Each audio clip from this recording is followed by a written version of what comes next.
శివరాత్రి రోజు విషాదకర ఘటనలు కొన్ని జరిగాయి. ఏపీలో జరిగినటువంటి పలు ప్రమాదాల్లో 10 మంది మృతి చెందారు. తూర్పుగోదావరి జిల్లాలో గోదావరిలో 5 యువకులు గల్లంతయ్యారు. తాళ్లపూడి మండలం తాడిపూడిలో ఈ విషాద ఘటన జరిగింది. మృతులు పడాల సాయి, పడాల రాము, తిరుమల శెట్టి పవన్, అనిశెట్టి పవన్ ఆకాష్లుగా గుర్తించారు అధికారులు. ఇక ఏలూరు జిల్లా ముసునూరు మండలంలో జరిగినటువంటి బలివే రామలింగేశ్వర స్వామి మహాశివరాత్రి వేడుకల్లో కూడా విషాదం జరిగింది. తమ్మిలేరులో ఈతకు వెళ్లిన 2 యువకులు గల్లంతయ్యారు.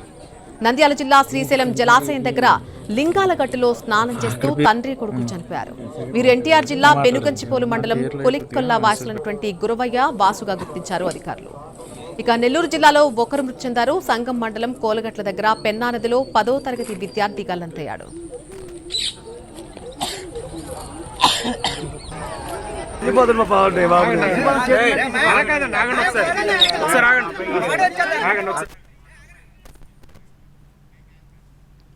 తూర్పుగోదావరి జిల్లాలో 5 యువకులు ఎలా గల్లంతయ్యారు?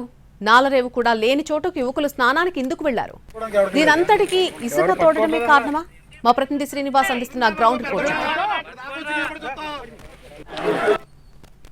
మహాశివరాత్రి సందర్భంగా ఇక్కడికి గోదావరిలో స్నానం చేయడానికి వచ్చిన 5 యువకులు గల్లంతవడం జరిగింది. అయితే వీళ్ళందరూ కూడా తూర్పుగోదావరి జిల్లా తాళపూడి మండలం తాడిపూడి గ్రామానికి చెందిన వాళ్ళు. వీళ్ళందరూ కూడా ఇక్కడ తాడిపూడి గ్రామంలో ఉన్న ఇసుక ర్యాంప్ దగ్గర గోదావరిలో స్నానం చేయడానికి మొత్తం 12 మంది రావడం జరిగింది. ఈ 12 మందిలో 5 యువకులు ఇందులో గల్లంతు కావడం జరిగింది. అయితే వీళ్ళందరూ కూడా గోదావరిలో స్నానం చేయడానికి అని చెప్పి మహాశివరాత్రి సందర్భంగా మొత్తం 12 మంది ఇక్కడికి వచ్చి ఇక్కడ గోదావరిలో దిగి స్నానం చేయడం జరిగింది. ఇక్కడ గోదావరిలోని ఇసుక ర్యాంప్ ఇది. ఈ ఇసుక ర్యాంప్ అంటే మామూలుగా ప్రభుత్వం ఏర్పాటు చేసిన రేవుల కంటే ఇక్కడికి వచ్చి ర్యాంప్లో ఇసుక ర్యాంపులు కాదు కదా, ఇక్కడ లోతు ఉండదని చెప్పేసి ఉద్దేశంతో అక్కడ చూడటం జరిగింది. అయితే అక్కడ కొంత మేర వరకు ఇసుకలు ఉన్నప్పటికీ కూడా మిగతా చోట అంతా చాలా లోతుగా ఉన్నది.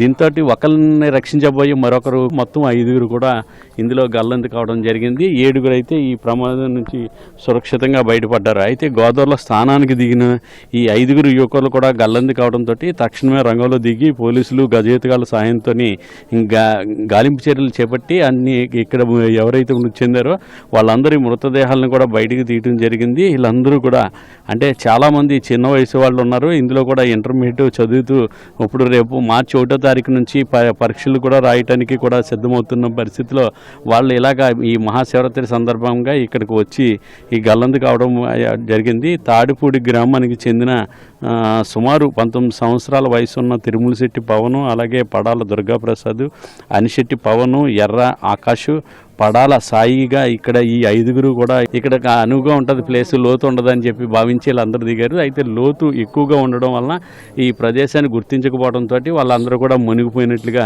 ఇప్పటివరకైతే పోలీసులు భావించడం జరుగుతున్నది. దుర్ఘటన జరిగిన ప్రాంతాల్లోని స్థానాల రేవు అయితే లేదు ఇక్కడ. దానివలన యువకులందరూ కూడా గల్లంతు అయిపోయారని మట్టికి ఇప్పుడు వరకు అందిన సమాచారం వరకు తెలుస్తుంది. వీళ్ళందరూ ఎక్కడి నుంచి వచ్చారు? స్నానానికి వచ్చారండి. పొద్దున్నే స్నానం చేసి గుడికి శివరాత్రి స్నానానికి వచ్చారు. స్నానానికి వచ్చి అలాగా జరిగిపోయింది. వీళ్ళందరూ చదువుకుంటున్నారు? చదువుకుంటున్నారండి. ఒకడేమో డిగ్రీ, ఒకడేమో ఇంటర్, అలా మొత్తం అందరూ చదువుకుంటున్నారు. చాలా బాధాకరంగా ఉందండి. చాలా బాధగా ఉందండి. అందరూ చదువుకుంటే కుర్రోళ్ళు కదండి. ఒక కొడుకు తండ్రులకి, 2 ఇదయింది. బాగా బాధాకరంగా ఉందండి. చాలా విశాలంగా ఉందండి పొద్దునుంచి. ఈ ఘటన ఎలా జరిగింది? ఇది మనం ప్రత్యేకంగా శివరాత్రికి సంబంధించి కేటాయించిన ఇక్కడ దేవాలయాలు లేవండి. ఇక్కడ ఘాట్ కూడా కాదు. ఇక్కడ దగ్గరలో ఊరున్న పిల్లలు రావడం జరిగింది అంతే తప్ప మనం ఎక్కడైతే ఈ శివరాత్రికి సంబంధించి ఎక్కడైతే ఘాట్లు అలాగే దేవాలయాలు ఎక్కడైతే ఉన్నాయో వాటికి ప్రికాషన్గా యాజ్ పర్ కలెక్టర్ గారి ఆదేశాల మేరకు సంబంధిత అధికారులు కూడా అన్ని శాఖల వాళ్ళు కూడా ఆదేశాలు ఇవ్వడం జరిగింది. అక్కడ ఎలాంటి అన్ని ముందు జాగ్రత్త కొరకు అన్ని ఏర్పాట్లు చేయడం కూడా జరిగింది. ఇది అటువంటి వాటికి సంబంధించింది కాదు. సో ఈ 5 కుటుంబ సభ్యులు 5 బాడీలు కూడా SDRF సహాయంతో మనం ఇక్కడ ట్రేస్ చేయడం జరిగిందండి. సో 5 కూడా ఉదయం 7:30 నుంచి రెస్క్యూ ఆపరేషన్ స్టార్ట్ అయింది. సో ఫస్ట్ ఫిషర్మన్ అండ్ అలాగే గజీతగాళ్ళు వచ్చి ట్రేస్ చేశారు. తర్వాత SDRF వచ్చి ట్రేస్ చేశారు. సో ఒక్కొక్కరిగా మనము ఒక ఊరు ప్రభుత్వ ఆసుపత్రికి ఇమీడియట్గా తరలించాము post mortem and other process కోసం. ఘటనకు సంబంధించి ఏ రకంగా జరిగిందనే దాని మీద పూర్తిస్థాయి విచారణ చేపట్టాలని చెప్పి కూడా వీళ్ళంతా కూడా డిమాండ్ చేయడం జరుగుతున్నది. కెమెరామెన్ వాసుతో శ్రీనివాస్, NTV, తాళపూడి.